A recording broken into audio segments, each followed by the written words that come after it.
Hey guys, what's up? It's Erin here from the Petite Planner, and today I wanted to share with you a weekly spread that I just recently did, and it has a fold-out flap that allows you some extra room underneath, and it also allows you some privacy for things that you may not want to share on Instagram, or if maybe you're just sitting down on the couch and journaling and writing out your weekly tasks and you don't want people to see what's underneath that.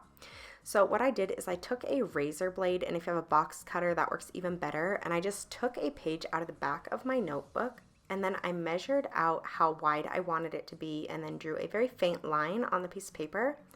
And then I'm going to use a straight edge cutter here, and I'm going to cut right where I made that line, and then this is going to be our flap. So what we need to do is we need to fold a little crease along the edge, and this is where I'm going to add some Tombow adhesive tape, but if you have a glue stick, that would work also. So along that very small edge right there, I'm just going to run this Tombow adhesive tape, which is just double-sided sticky tape, and then I'm going to paste it right along the edge, trying to keep it very aligned. And then here I'm just rounding out the corners because my journal has rounded corners, so I like to keep those on my flap rounded also. So then I like to just put my title or whatever, my header, on the outside flap, and that's going to kind of just be where my information for the week goes, and then also any decoration that I want to add down below. Of course, you could use this space to add other things as well, but I like to just use this as decoration because what's most important is going to be underneath and then in the space that you can see.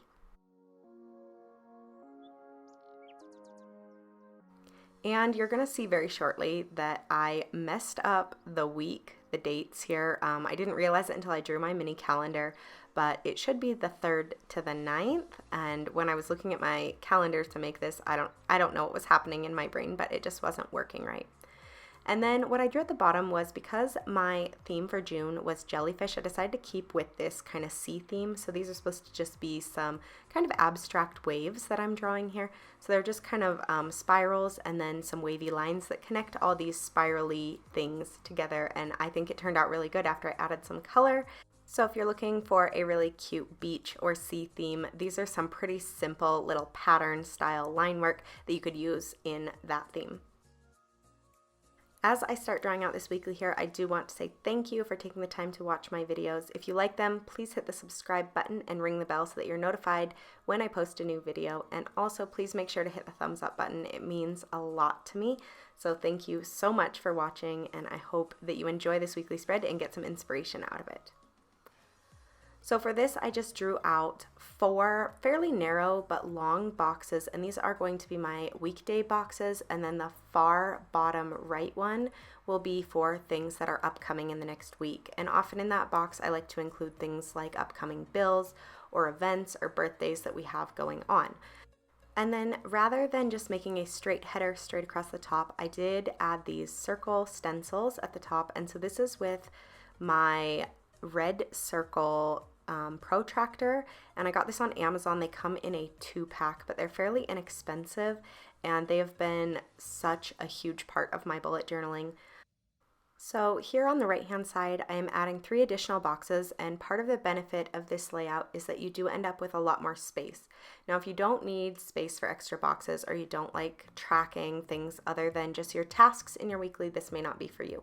But I like to add a variety of different trackers, and it kind of just helps me figure out what works for me and what I'm doing for the week. So things change a lot. I don't ever have the same weekly spread week after week, but I like to incorporate different things. And on the right hand side, what I did for this week is the top box is a bit bigger, and that is for my weekly spending. So I just write down what day it was, how much money I spent, and where I spent it.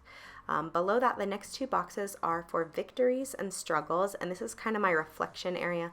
So on Sunday, when I make my next week's spread, I like to sit down and also reflect on what went well for the week and where I kind of struggled, and that kind of helps me get in the mindset for the next week to make it a little bit better.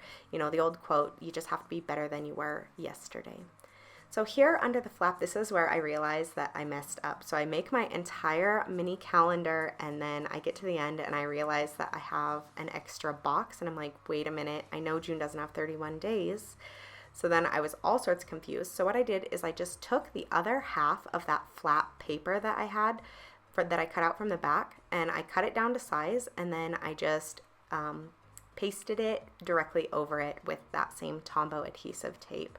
And all the supplies that I'll be using in this, you will be able to see down in the description if you want to check them out. I get almost all of my supplies on Amazon because I find that it's a little less expensive than going to Michael's, and we don't yet have a Hobby Lobby, although one is coming soon.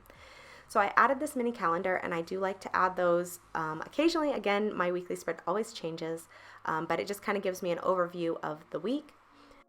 And the remaining boxes that you see are for notes, affirmations, goals, and then my time blocking work schedule, which is what is here at the bottom.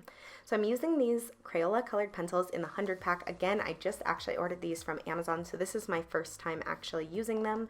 And I was, for the most part, impressed for a Crayola pencil that I think they cost me about $15 for a 100 pack, and that's very, very cheap in comparison to an artist quality colored pencil. Some of these blues did take a little bit more effort to get a more saturated look, but overall I'm pretty happy with them just for journaling or for coloring in general, just for fun. As long as it's not for a big art project, I'm really happy to use these, and I've always been really impressed with the quality of Crayola's products.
Thank you guys so much for watching. If you haven't yet, please subscribe to my channel and hit the thumbs up button, and I will see you guys in my next video.